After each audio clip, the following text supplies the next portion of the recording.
Hey everyone, it's Kevin. I haven't done an article review in a while, and this one came into my feed, so I thought I would talk about it.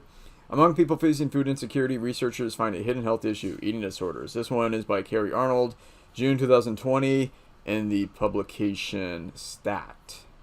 So this one talks about a psychologist named Carolyn Becker. She did some research at a San Antonio food bank in 2015-16, and they're talking about the results of that study. And a lot of these people had food insecurity, which we're seeing a lot now. One of the effects of the response to the virus this year was poverty and food insecurity. A lot of people aren't employed. They're isolated at home. They're stressed. They're anxious. They're wondering how they're going to eat, pay the rent. I read somewhere that 300 to 400 million people around the world, in the developing world, will be pushed into poverty as a result of our response. So this is food insecurity is going to be a big problem in the next few years. So what did she find at the San Antonio Food Bank? It's kind of shocking. In addition to seeing high levels of food restriction, the deliberate effort to reduce the amount of food one eats. So that's interesting. Among people at a food bank who didn't have enough food, they were still deliberately restricting their food. Shocking. She and her colleagues reported high rates of binge eating and purging, such as self-induced vomiting or laxative misuse. Those rates increased depending on people's level of food insecurity, from 2.9% among people who were only mildly food insecure to 37.6% among people who had so little food even the children went hungry.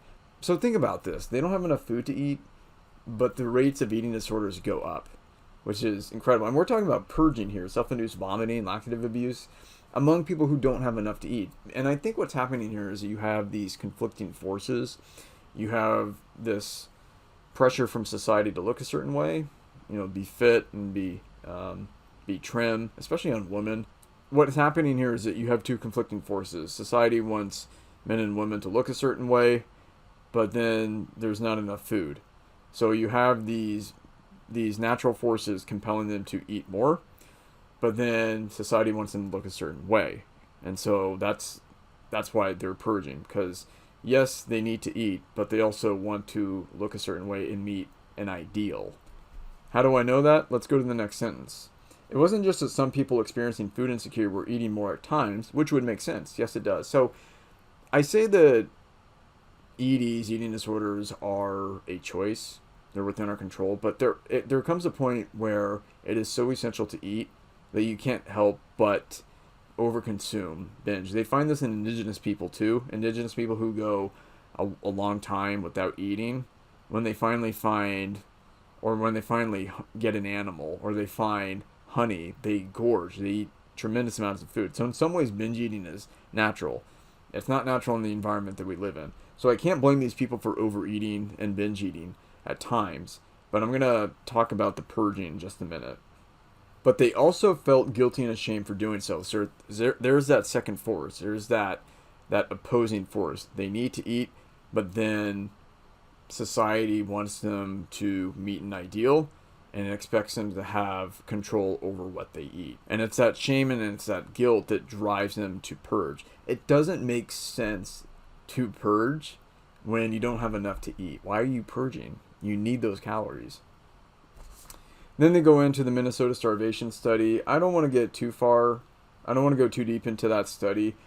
But keep in mind that Ansel Keys, the researcher who conducted that study, locked young men under the bleachers of a football stadium. Now, how would you feel if you were trapped under the bleachers, no outdoor access, no social life, and your total calories for the day were cut in half? And how would you feel about that? So it wasn't the best study, but it is interesting to see how they behaved afterwards. A lot of them ended up binge eating. What they didn't do is purge, because they didn't have the shame or the guilt. So there was no need to. They weren't weight conscious. At that point, it was survival. They were trying to restore their natural body weights, which they did. And then the binge eating went away. To some of the first eating disorder scientists, the Key study meant that characteristics that seemed to be hallmarks of anorexia weren't so much a disorder as they were part of a normal human response to starvation. Like I said, at some point, these kind of behaviors are just a survival instinct, and it's okay. But when I make these other videos, I'm not talking about that. because by and large in the Western world, people aren't so starved that they're binge eating. Most people are binge eating because they went on a voluntary diet and they have certain beliefs that's driving this behavior.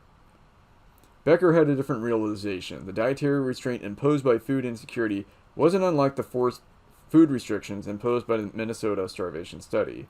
And if the young men binged when they had access to food, it seemed likely that those with food insecurity would too.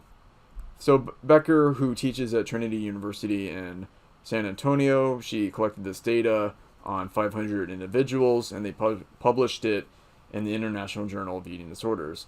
And what they found beyond the binge eating was the shame, the vomiting, the laxatives, and diuretics. I'm glad they put those words together because it's the shame that drives the vomiting a lot of times, and it's the desire for control. It's the desire to keep the weight constant. So when you binge, you realize you've created a lot of damage, and so the rational response to that is to purge. Purging is rational. I've always said it's abnormal, but it is rational. It makes sense. If you've damaged something, you want to try to fix it as fast as possible, and that's what purging is. It is a way to correct the situation and take control again.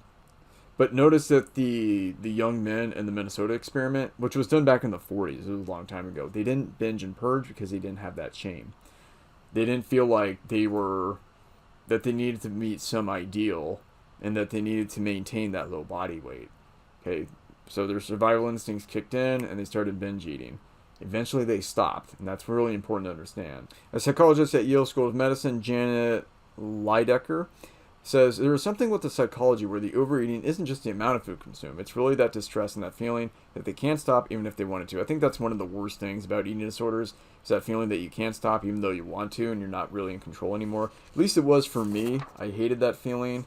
I hated feeling like I wasn't in control. The thing is, other than those initial episodes where I had a really low body weight and I was orthorexic, for years and years I kept doing it, and that was on me. That was my choice, because I really liked the feeling. I liked that instant gratification. I liked numbing out.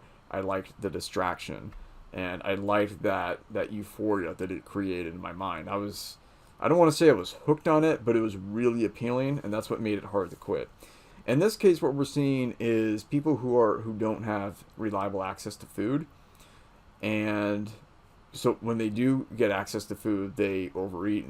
I don't want to say they overeat, but they eat large portions, which is natural, but then they have these feelings of shame and guilt. And I think that's where we really need to intervene. Why do you feel guilty and ashamed when you eat a lot of food? You're starving. You don't have enough calories. And as I've always said, calories are currency. Without calories, nothing happens. I'll prove it to you. Go 3 or 4 days without eating and see what your quality of life is after those 3 or 4 days. You're not going to want to move. You're not going to want to do anything. You can't think about anything. You lose enthusiasm. Your sex drive collapses. Everything stops. Literally, everything stops. So that creates feelings of failure and also feelings that I'm not the person I should be. So even when they're starving and they don't have enough calories, they still feel guilty about eating, which is crazy. Even in households in which there was regularly not enough to eat, people reported a desire to diet to lose weight. That's tragic and funny at the same time. So even when they don't have enough to eat, they still want to go on a diet. Nothing could be worse than a diet that is imposed on you. So imagine if you didn't have enough to eat. So when you go on a diet, just keep in mind that's a luxury. Most humans were on diets involuntarily, and a lot of people now are on diets involuntarily. Just keep that in mind, okay? So you can complain about your diet, and you can complain that you always feel hungry, and that you can only eat 1,500 calories a day on this meal plan that you devised. Okay, fine, but that's on you. You're the one designing that. A lot of people don't have food because they just don't have access to it. So be grateful that you have the ability to diet whenever you want to. When the researchers sat down and started analyzing the results, they found almost linear correlations between eating disorder symptoms and food insecurity.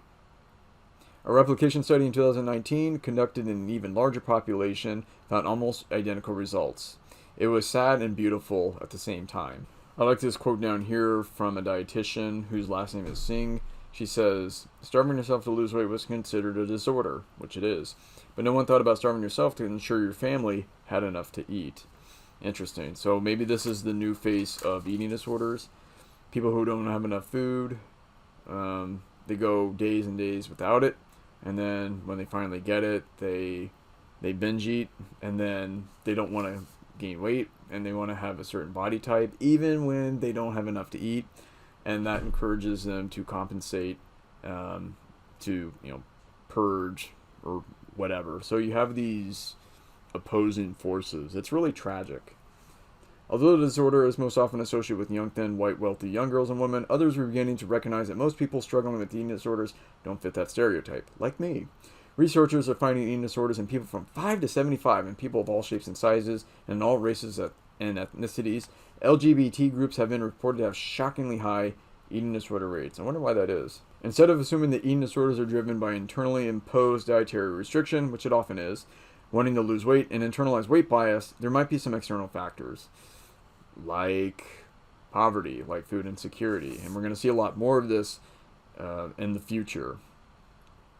Alright, so to summarize, we're seeing more food insecurity, more unemployment, a lot more poverty, and so people don't have reliable access to food. This disrupts normal eating behaviors, but because people want to look a certain way and meet a certain cultural ideal, that drives them to purge what they're eating. So they're not getting enough calories, and then when they actually do get calories, they're starting to purge it. This is a mess, because this is going to lead to massive nutritional deficiencies and a lot of unhealthy behavior. So eating disorders aren't going away anytime soon. That's why I entered this field, because it is a growing problem. I've had the problem. I empathize with people who have it, but I also want to show them that they do have options and that they can correct this behavior. You don't have to be, doesn't matter what your race is, what your age is, what your gender is, what level of food insecurity that you have. I believe that people can correct these behaviors wherever they are. That's my philosophy. Hope you enjoyed this article and this video. If you find another article and you want me to review it, send it to me and I will take a look. Don't forget to check out some of my previous videos and check out some of my free resources in the description box below. Thanks for watching, and I'll see you next time.